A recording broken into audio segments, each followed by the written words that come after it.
think the first thing that you need in a communications policy is to have something written. You really can't do a communications policy or have any strategy if it's ad hoc. You actually have to sit down and figure out who does what, who speaks for what, who's responsible, who the media can turn to, who you should reach out to. It really has to be put on paper. It has to be a policy that everybody buys into and everybody understands. Something that everybody knows where to go to when something happens, or when somebody calls. If a story is breaking, who's the person who they should be speaking to? What's the chain of command, both internally within the staff and within the council? And normally those hierarchies are fairly well laid out and everybody knows what they are, but unless you have it written down, there's always that opportunity for something to go awry, for somebody to speak out of turn, or for the wrong person to be brought up. And especially if you get into a situation like an emergency or a crisis situation, if you don't have it written down, there's a lot more opportunity for things to go wrong, and that's the time when you most want things to be established and to have control over your communications. Communications officer has many roles.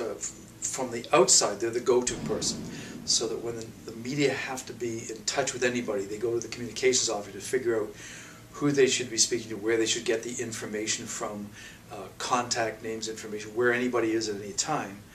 Internally, they're the person who sends out the media releases. They're the person who organizes them, sometimes, and quite often the person who writes them, who maintains the media contact list, who makes sure that everybody is contacted when a story is breaking, when there's anything you have to get out, who does all of the collating, provides the background material at a media conference, press conference, who arranges for the lighting, arranges for the parking, arranges for the seating if you have a big event where you invite a lot of media.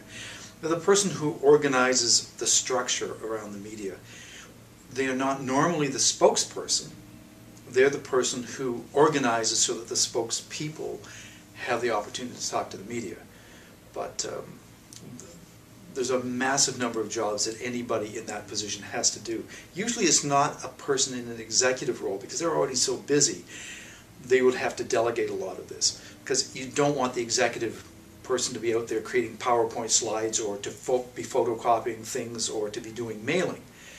You want that to be a communications officer who can handle all of that without having to involve all the executive, or involve the politicians too. I think the first thing you have to keep in mind is really to keep your mouth shut.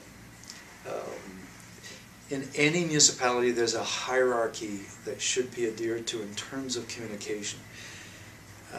While in a democracy we all have the right to speak, it's usually beneficial to the municipality to adhere to that hierarchy that says that, for example, the mayor is the spokesperson for the community. So that person should be the first contact. Now, obviously, in any situation, media are going to be asking many people what their opinion is, what's going on, how they perceive things. And that's you're allowed to speak, but you should remember that usually in those situations, you as an individual member of council, and this applies to, of course, members of organizations, you speak individually, you speak for yourself.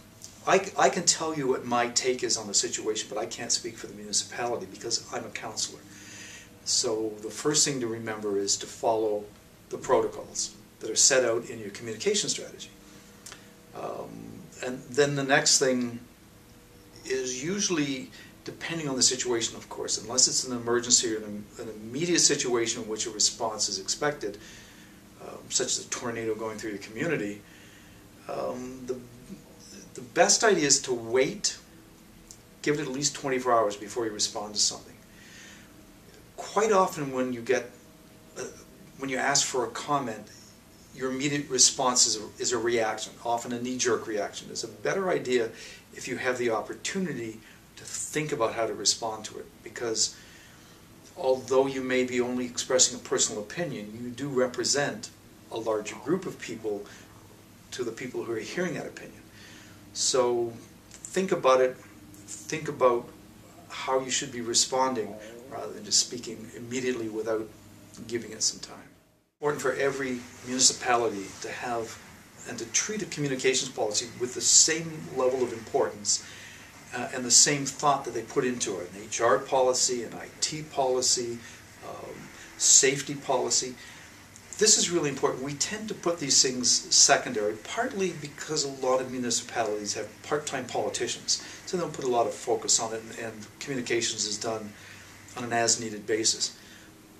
But especially in the modern world, with new technology, with lots of changes going on, with lots more information available, and with the huge amount of access people have to information and to the publishing tools, it's important to have a policy in place that's given the same respect and the same level of importance as any other municipal policy.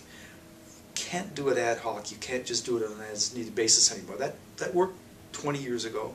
It doesn't work today.